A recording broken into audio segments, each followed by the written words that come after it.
Woke up early this morning, and I might go back to bed, I'm not sure. But while I'm up here, I'm going to talk briefly about a video I just watched called 10 out of 10 Game Reviews, The Truth. And this is from ex-reviewer from IGN, Alanah Pearce. I don't know much about Alanah Pearce, but I remember her Mass Effect Andromeda review. And there's a comment here from Like a Leaf in the Wind. Your IGN session talking about Mass Effect Andromeda has been immortalized by Croby Cat. I love Croby Cat, that YouTube channel. It's beautiful because it's honest. She talked about how she got the game, started playing it, got about 30 minutes into it, and was like, shit, this is not very good. And she was worried about getting a lot of backlash from people because the expectation was it's a Mass Effect game. It's going to be really good. But there were a lot of issues, a lot of technical hiccups, to say the least, with that stinker. And she talks about how, and I kind of disagree with a lot of what she says, how there's no instances of any of these game review outlets being paid off. Not direct cash payments, okay?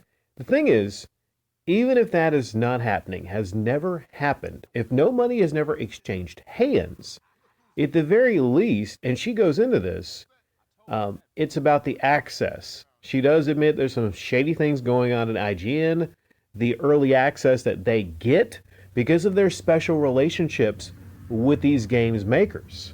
Okay, that's a factor. Now, you might not see it as payment, but I see it as a form of payment. Okay? Let's say, well, this outlet is going to play some ball. This outlet usually gives high review scores. If I'm a games maker, I'm much more likely to give early access to those outlets. Okay? Let's say I was a game reviewer. All right. Well, I'd be 100% fucking honest. You know, if I played a game, one perfect game that got a lot of perfect scores was GTA 5. I played GTA 5 a lot, went all the way through the game. I'm one of the biggest GTA fans ever. I love those type of games. But under no circumstance do I feel GTA 5 deserved a 10 out of 10. You know why? I just don't think the story was anything special. And the story is a big part of a game to me. Great world, amazing world, love the game, but I don't feel that's a 10 out of 10.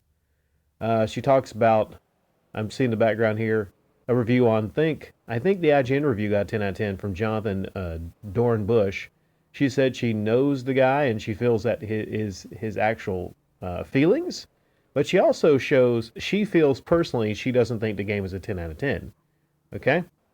She also talks about, there's a lot of stuff she talks about, interesting video. She talks about Metacritic, how a lot of the review scores that are unscored, Metacritic kind of like averages what they think the review might be. There's a lot of things Metacritic does that I didn't know about before she talked about it. How some reviews just actually don't, like polygons. It didn't get listed as a review. And I might talk about some things in that polygon review later that I 100% agreed with, but I don't know if I'll have time. She also talked about how something I don't know if I agree with. She says, at the end of the day, review scores do not sell copies of video games. Okay, maybe. Maybe that's not going to affect the sales of The Last of Us 2. I kind of doubt it, though. Maybe it's not going to. All right. There's people that have stopped by my comment section.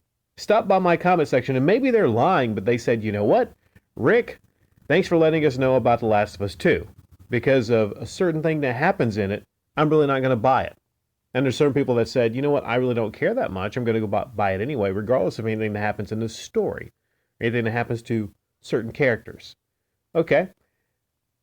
If that's the case, that game review scores do not help sell games, then I wonder why Sony hands out these review copies to people. Friendly outlets. People that will definitely probably give this game an incredibly high score because of their relationship with the reviewer. I wonder why they're very selective and handing out those review copies. There's advertising that goes on, okay? They show the ads everywhere, 10 out of 10, 10 out of 10, masterpiece. All these outlets that reviewed The Last of Us 2, a lot of them they have special relationships with because they give them early access to the games. Maybe they give them the review copies is early, all right? I just think this is a good, interesting upload and there's a lot of things she talks about that I didn't know, like how Metacritic really does its review scores and how they get to that final tally. By the way, the Metacritic has dropped down to a 95. I predict maybe another point or 2 point drop when a lot of the outlets, get to come in that maybe didn't get the early review copies. Maybe some different outlets come in. The user score, like I talked about before, the user score, I don't even know if people are allowed to really even send in their user scores. Didn't the game come out like today? It's been out for maybe 6 hours, 27 minutes. That's not enough time to play the game. So in maybe a day or two, when people do their like sessions, actually probably a week. I'd say check out the user scores in a week. And then we'll have the people that actually bought the game, played the game through it all the way, and there will be a lot of 1 out of 10 shit scores and everything. This game is not, it's not a 1 out of 10. It's not going to be a 2 out of 10, not a 3, not a 4, not a 5, probably not a 6, okay? But this thing, from everything I've seen, and like I said, I didn't get a review copy, okay? Most of you didn't get a review copy. Most of people actually have to go and spend $60 to actually buy the game and play it. I just take issue, to be honest, with outlets getting free review copies.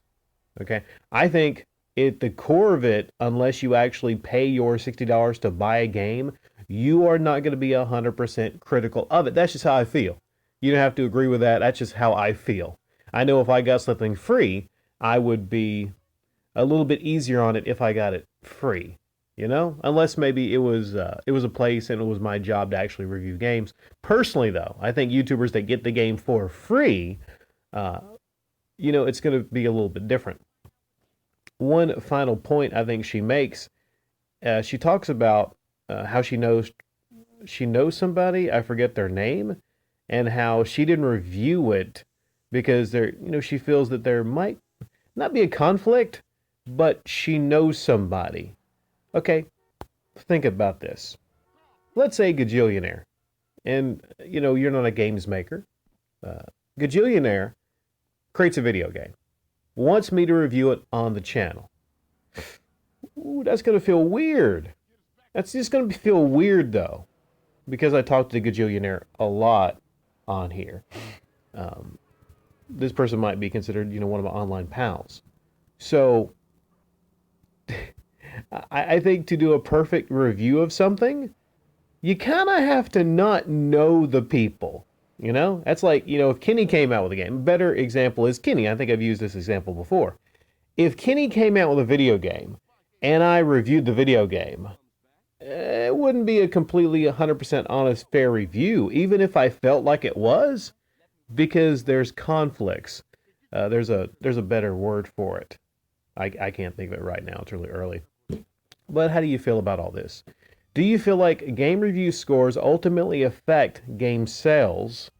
Because if they don't, then it's kind of weird for somebody to hand out these review copies to a lot of outlets and to take the 10 out of 10s and put it on an ad, on video ads, anywhere they can to try to get the game to sell. I think it affects it. I think when you see a lot of these scores, when you see the Metacritic, oh, it's a 96, 95 now, by the way, it pushes people to even buy it more because they're like, you know what? It's a freaking masterpiece. I just don't think, and Alanah, wait, she got the game. There's a comment here, and she says she doesn't agree that it's a masterpiece. Okay. Super Saiyan 3985. Wait, if Alanah's not even going to review the game, why did she get a review copy? Because she's Alanah Pearce. There you go.